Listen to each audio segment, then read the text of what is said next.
Rajshahi city কর্পোরেশনের সাবেক mayor AHM Khairuzzaman লিটনের নগরীর উপশহরের বাড়ি বুলডোজার দিয়ে গুঁড়িয়ে দেওয়া হয়েছে। বৃহস্পতিবার রাত 11:30টার দিকে এ ঘটনা ঘটে। বুলডোজার কর্মসূচির অংশ হিসেবে গাইবান্ধা জেলা আওয়ামী লীগের কার্যালয় গুঁড়িয়ে দিয়েছে বৈষম্য বিরোধী ছাত্র জনতা।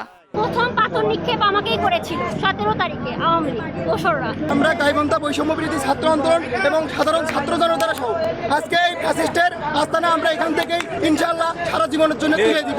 জয়পুরহাটের পাঁচবিবি পাঁচমাথা মোড়ে স্থাপিত বঙ্গবন্ধুর মুরাল বৃহস্পতিবার রাত 9:30টার দিকে ভাঙচুর করে ছাত্র জনতা।